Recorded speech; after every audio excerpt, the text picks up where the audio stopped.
Ya, jadi dua dekade itu kaitan dengan tutupan hutan alam di tanah Papua mengalami penyusutan. Jadi 20 tahun itu mengalami penyusutan sekitar 663.000 hektar.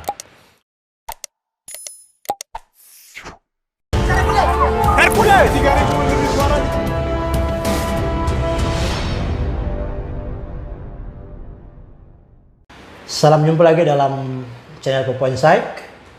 Bersama saya Teddy Wakum.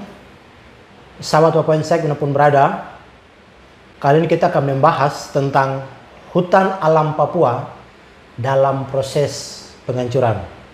Ya, namun sebelum itu, buat kawan-kawan semua yang belum subscribe channel ini, jangan lupa untuk subscribe, tinggalkan komentar Anda dan like ya.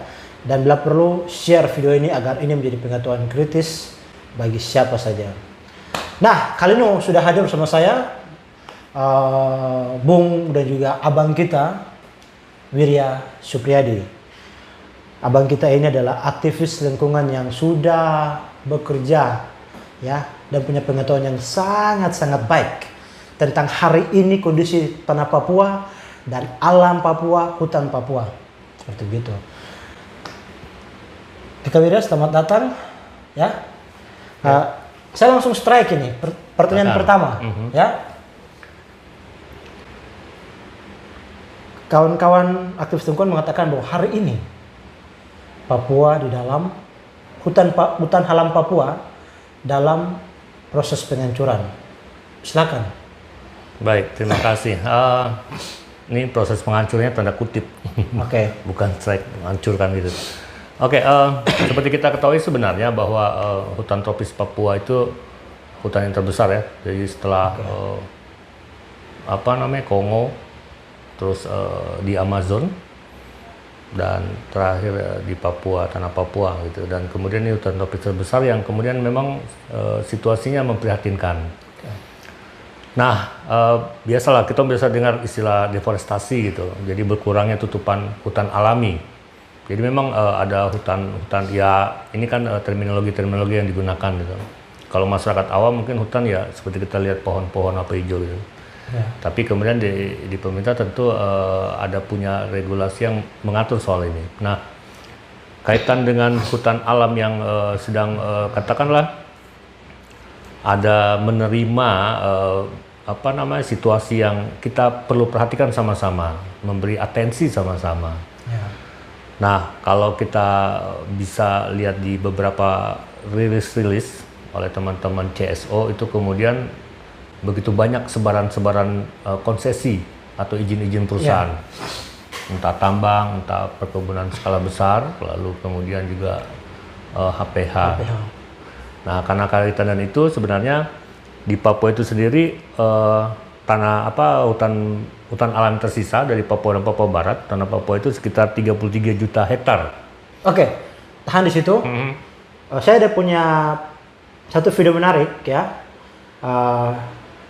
yang diluncurkan oleh BBC ya, BBC Indonesia itu dengan judul Lara di Hutan Papua, Ancaman Serius Pembukaan Lahan Demi Sawit. Nah, kita saksikan video ini sebagai gambaran pembuka diskusi kita. Silakan.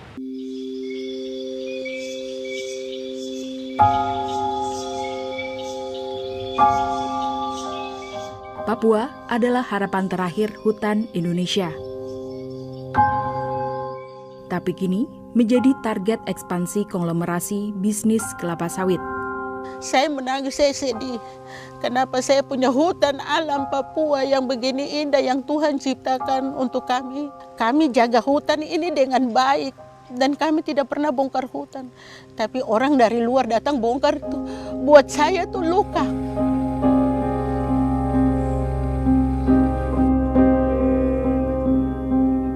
Masyarakat adat menerima ganti rugi Rp100.000 untuk 1 hektar hutan adat mereka. Saya kalau menurut iman, saya berdosa. Ini kan saya sudah tipu 10 marga. Terutama kepentingan perusahaan bikin sampai kita manipulasi saja ini sebenarnya. Di sini, apakah perusahaan sawit raksasa asal Korea Selatan melakukan pembakaran yang disengaja dan ilegal di lahannya? We have developed a technique that can determine if a fire is intentional or not. This can bring liability to big corporations who are in charge of these concession sites. Perusahaan yang menjadi pusat dari kisah ini adalah pemegang sertifikasi dari lembaga sertifikasi produk hutan berkelanjutan terkemuka di dunia.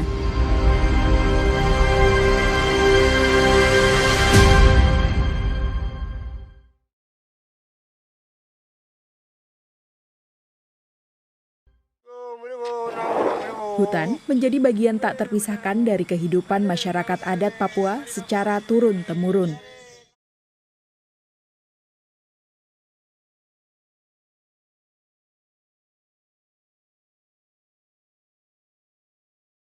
Ya, kawan-kawan, itu cuma gambaran singkat dan ini kita akan membahas lebih detail lagi.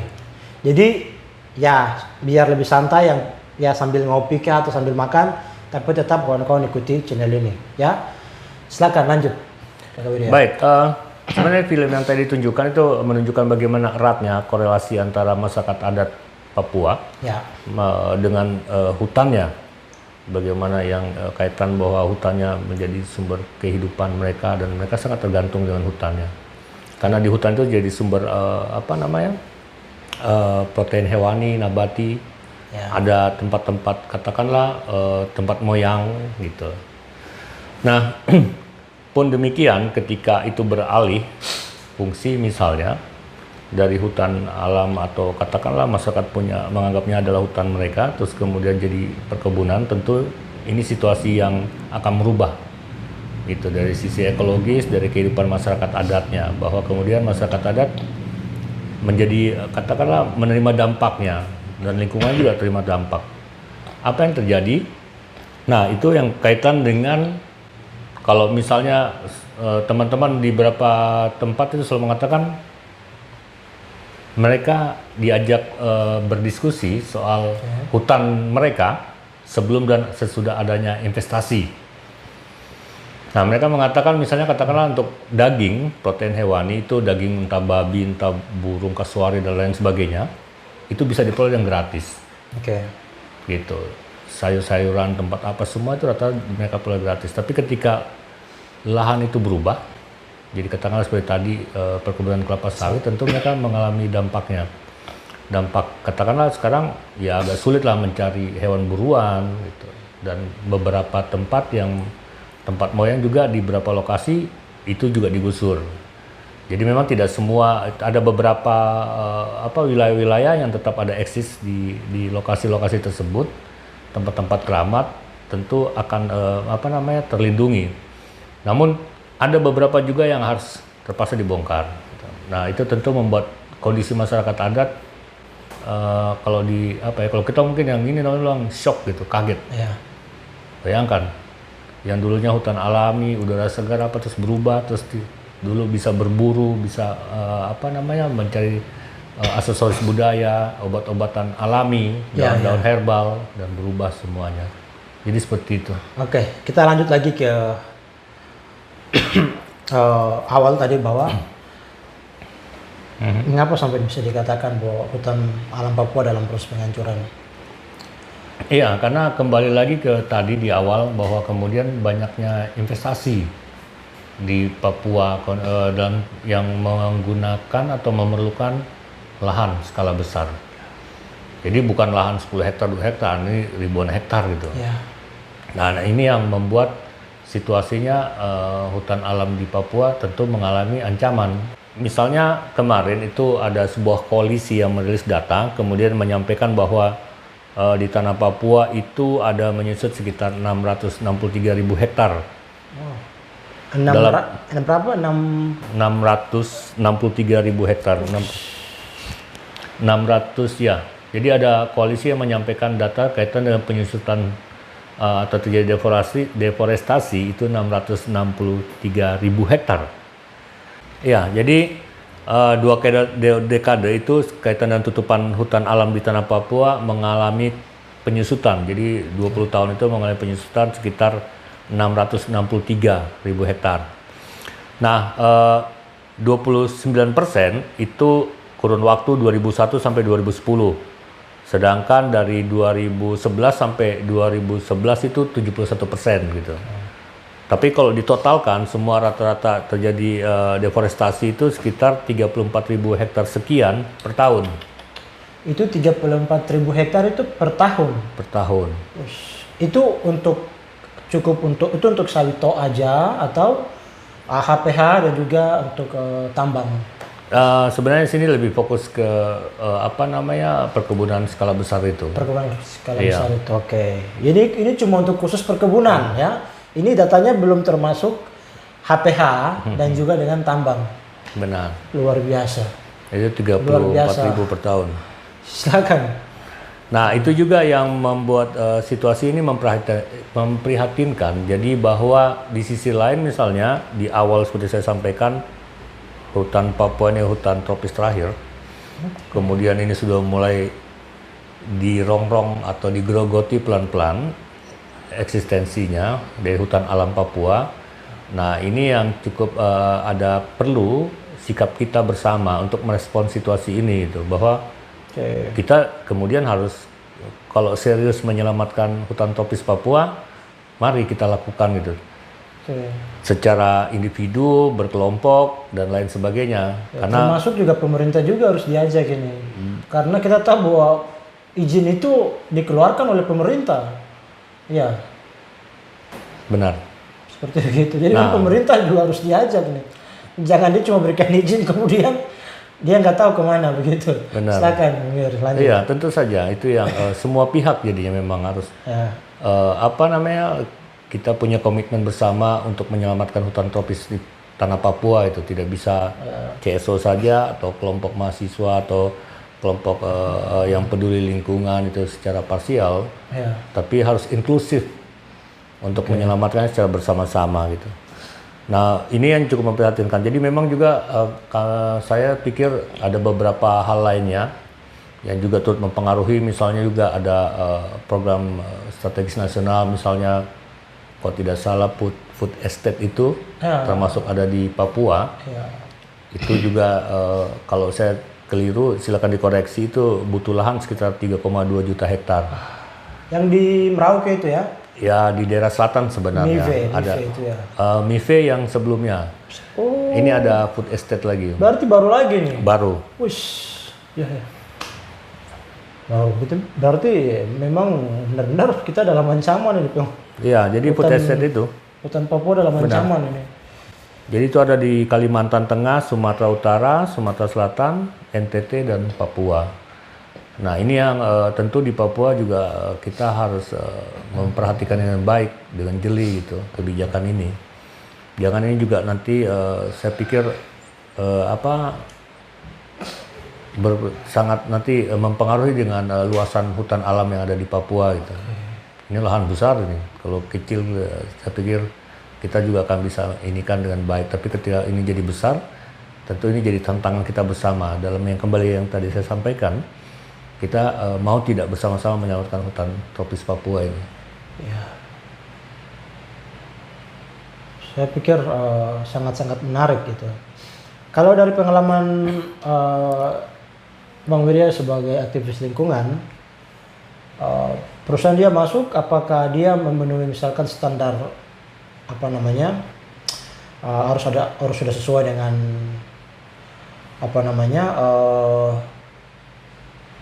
AMDAL, atau mungkin dia harus go green atau kemudian pro lingkungan, atau yang selama ini yang Bung Wirya lihat bagaimana?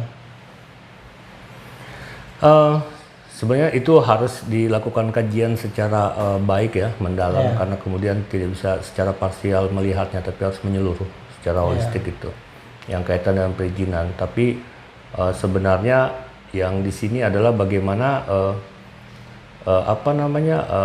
pemerintah atau semua pihak juga mendorong adanya evaluasi perizinan. Jadi kalau perizinan itu tadi banyak sekali syarat-syarat administratifnya dan lain sebagainya, tentu ini harus juga dipenuhi gitu. Kenapa begitu? Karena itu kan yang regulasinya dibuat oleh pemerintah gitu dan harus dijalankan.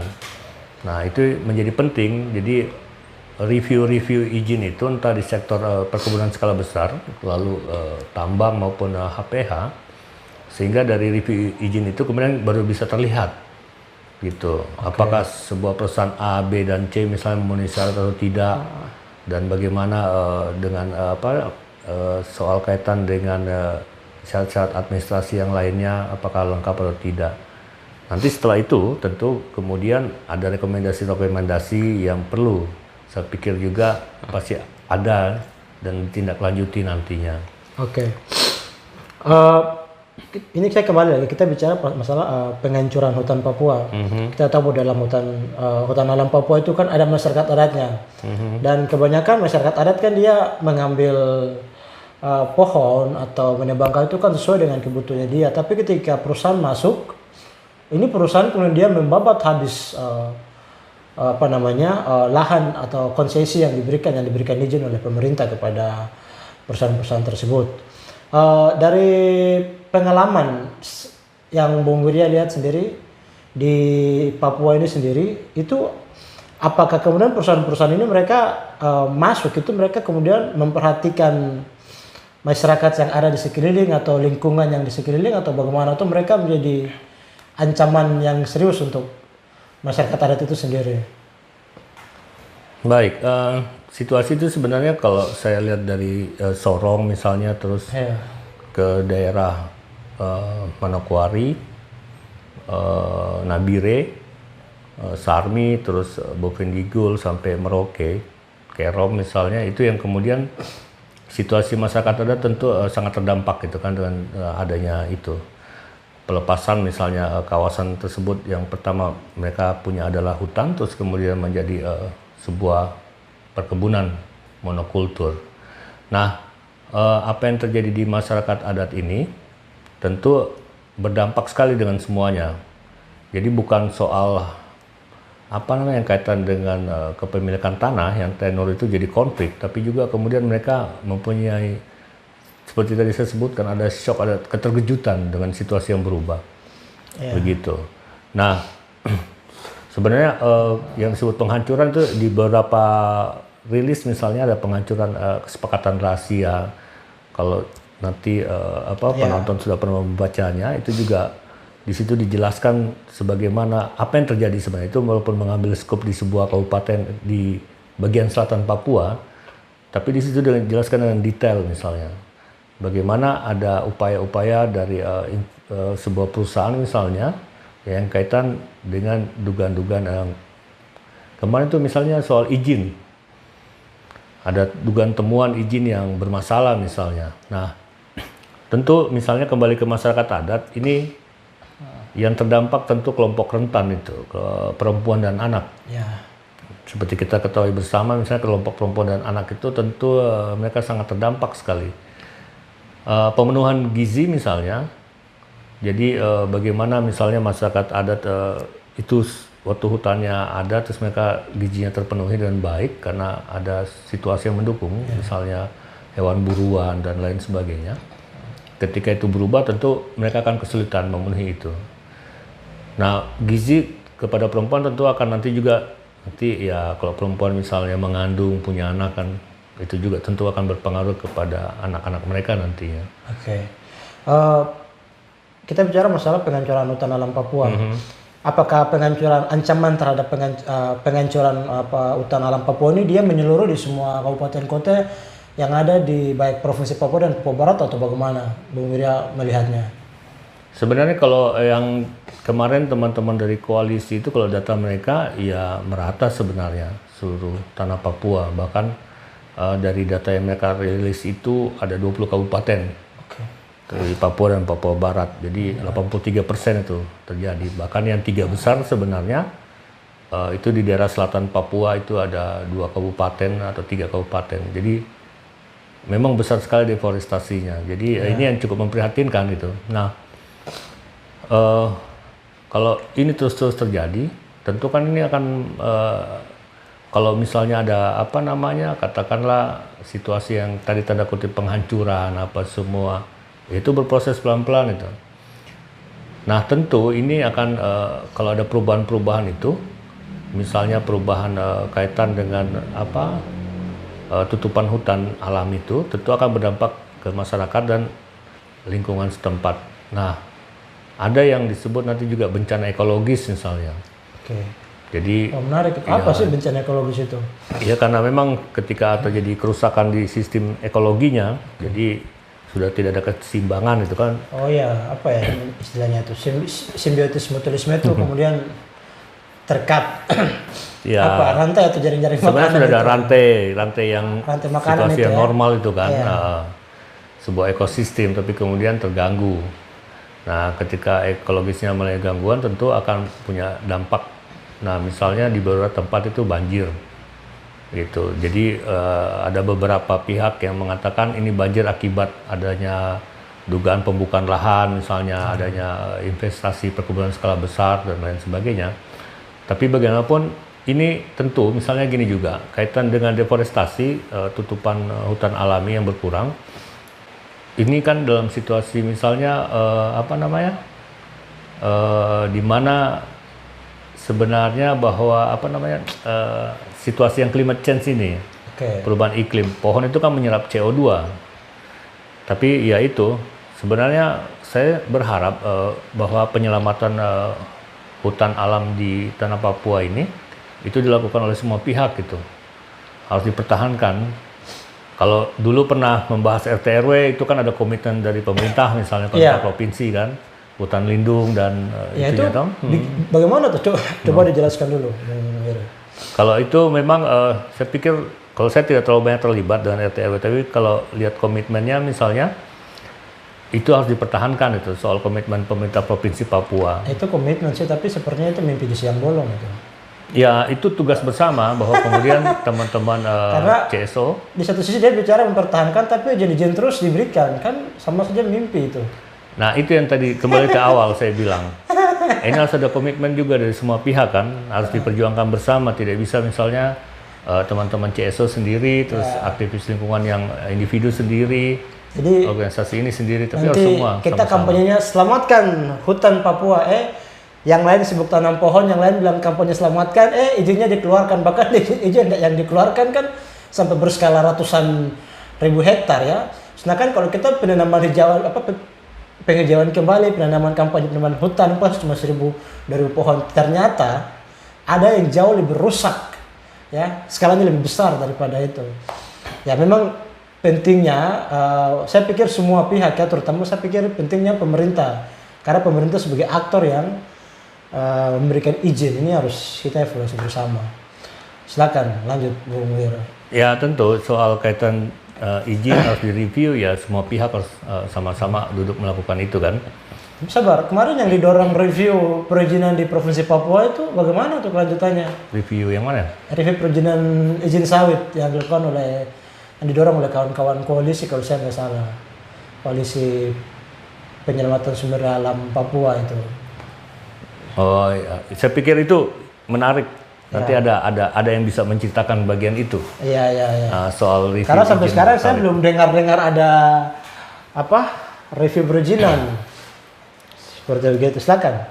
Iya, review izin itu menjadi menarik. Jadi yang existing jadi juga dengan dilakukan dengan yang ketat, bahwa kemudian kita harus melihat indikator-indikator kan, disepakati indikatornya bersama, apa yang menjadi target bersama, bahwa sebenarnya ada hal yang harus kita cermati gitu dengan pemberian izin itu. Jadi tidak serta-merta. Ya, khawatirnya kan misalnya ada sebuah perusahaan A, B atau C yang dapat izin, tapi perusahaannya tidak aktif gitu.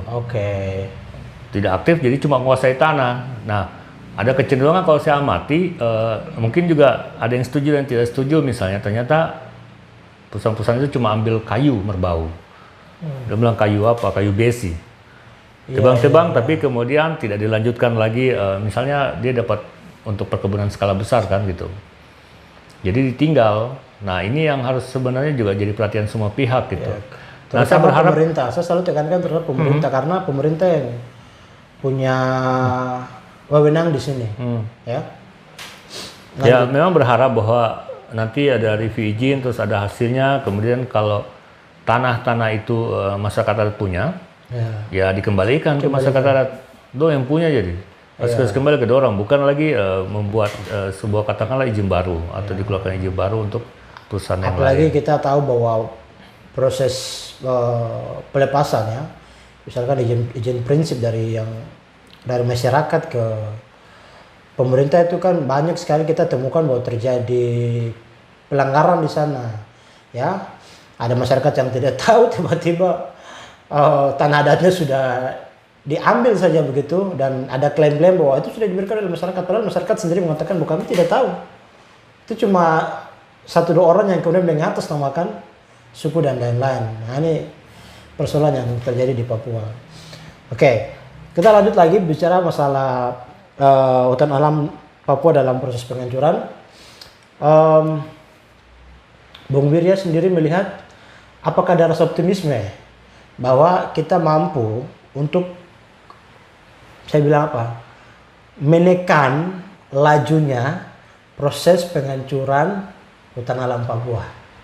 Gimana menurut Bang Wirya sendiri dengan di atas situasi hari ini yang begitu banyaknya izin yang diberikan dengan arus investasi yang begitu besar masuk ke Papua? Silakan. Iya, tentu saya pikir optimis ya, harus ada upaya-upaya untuk itu. Jadi kemudian misalnya itu yang tadi saya bilang juga tidak bisa kerja secara parsial atau secara sektor kelompok-kelompok tertentu, tapi kemudian harus kerja sama yang skala luas ini untuk penyelamatan hutan alam di Papua. Karena seperti kita tahu kalau hutan alam ini kan kemudian jadi penting gitu dalam ekosistem. Nah, hutan alam ini kemudian bagi saya ada katakanlah tadi di mana ada upaya lain itu. Jadi bukan sebatas soal investasi yang banyak diterima dan nanti menggerakkan ekonomi, tapi kemudian bagaimana sebenarnya juga memberdayakan masyarakat adatnya. Ya. Ada upaya-upaya lain misalnya. Jadi potensi-potensi sumber daya alam di lokal ya diharapkan bisa dikelola oleh masyarakat adat setempat. Gitu. Artinya apa? Artinya kemudian bahwa walaupun masyarakat adat ini katakanlah tidak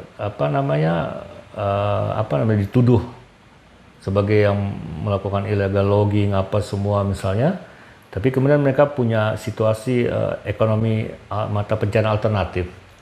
Misalnya ekowisata gitu kan, di beberapa tempat ada dilakukan itu oleh pegiat juga lingkungan oleh masyarakat adat. Jadi ada upaya lain. Nah, ini juga bagian dari upaya tadi sebenarnya. Jadi penyelamatan hutan tropis Papua ini dan termasuk hutan alamnya ya dilakukan oleh semua pihak dengan segala cara. Termasuk optimis, termasuk misalnya melakukan review izin itu diharapkan dilakukan oleh pemerintah itu sama-sama teman CSO dan pihak berkompeten lainnya untuk review izin sektor perkebunan sawit atau skala besar, pertambangan maupun HPH. Jadi ini kemudian menjadi masukan juga buat pemerintah ya untuk segera mereview izin-izin yang ada ya. Melakukan review izin. Ya. Supaya kalau memang ada perusahaan-perusahaan yang kedapatan melakukan pelanggaran atau punya modus yang lain segera dihentikan. Iya, kalau sanksi kan ya pemerintah yang memberikan sanksi misalnya kan, entah sampai cabut perizinannya itu otoritasnya atau kewenangannya ada di pihak pemerintah. Pemerintah sendiri. Oke, saya pikir menarik ya apa yang sudah disampaikan oleh Bang Wirya. Kira-kira masih ada tambahan lain yang penting untuk disampaikan kepada sahabat dan pemirsa Papua Insight terkait dengan hutan alam Papua dalam proses penghancuran? Ya, saya berharap bahwa kita semua peduli lagi, sadar soal deforestasi yang terjadi, soal makin maraknya investasi yang masuk ke tanah Papua, di Papua maupun Papua Barat, dan kita harus melakukan upaya-upaya untuk penyelamatan ini, hutan tropis Papua ini. Itu harus dilakukan, penyelamatan hutan tropis Papua dari deforestasi gitu. Karena kalau tidak, ya sama nanti seperti di Kongo dan Amazon, ternyata tinggal nama saja. Oh, dulu hutan terbesar di hutan tropisnya, tapi kemudian ya tinggal nama. Karena, bahkan Papua diklaim kan paru-paru dunia. Nah, maka jadi persen apakah masih di paru-paru dunia? Itu iya di pertanyaan. Atau paru-paru yang rusak? itu pertanyaan sama-sama. Apakah masih seperti itu atau kadang situasinya sudah berbeda gitu kan? Nah itu memang jadi otokritik bagi semua pihak gitu. Kita mau serius tidak menyelamatkan hutan tropis Papua ini. yang ada tanah Papua di Papua Barat, atau kita mau tinggal saja, tidak, tapi kita harus bersikap gitu Iya. untuk menyelamatkan hutan tropis Papua. Iya. Begitu closing statement dari Bung Wiri ada?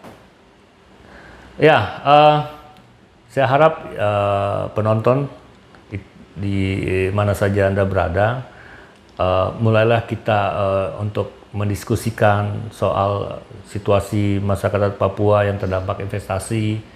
Marilah kita mulai mendiskusikan soal banyaknya investasi atau konsesi-konsesi di tanah Papua, dan marilah kita sama-sama gitu berkomitmen untuk menyelamatkan hutan tropis Papua. Ya. Jadi kita bergandeng tangan, dan tadi kita tetap optimis itu bahwa kita akan menyelamatkan eksistensi dari hutan tropis ini. Oke, baik, terima kasih buat waktunya kakak dan juga Bung kita. Hormat. Ya, ini adalah ancaman serius bagi tanah Papua dan juga bagi masyarakat adat, bagi orang Papua, bahwa mari kita selamatkan hutan Papua. Kita selamatkan hutan Papua, kita juga selamatkan ya hutan Indonesia, kita juga selamatkan lingkungan di dunia yang hijau ya. Kalau kita ikut merusak, tadi sudah dikatakan bahwa ini adalah harapan terakhir setelah banyaknya hutan-hutan yang ada di dunia yang sudah dihancurkan. Untuk itu, terima kasih buat kawan-kawan yang sudah menonton channel ini. Jangan lupa untuk share channel ini ya, like channel ini, dan komentar.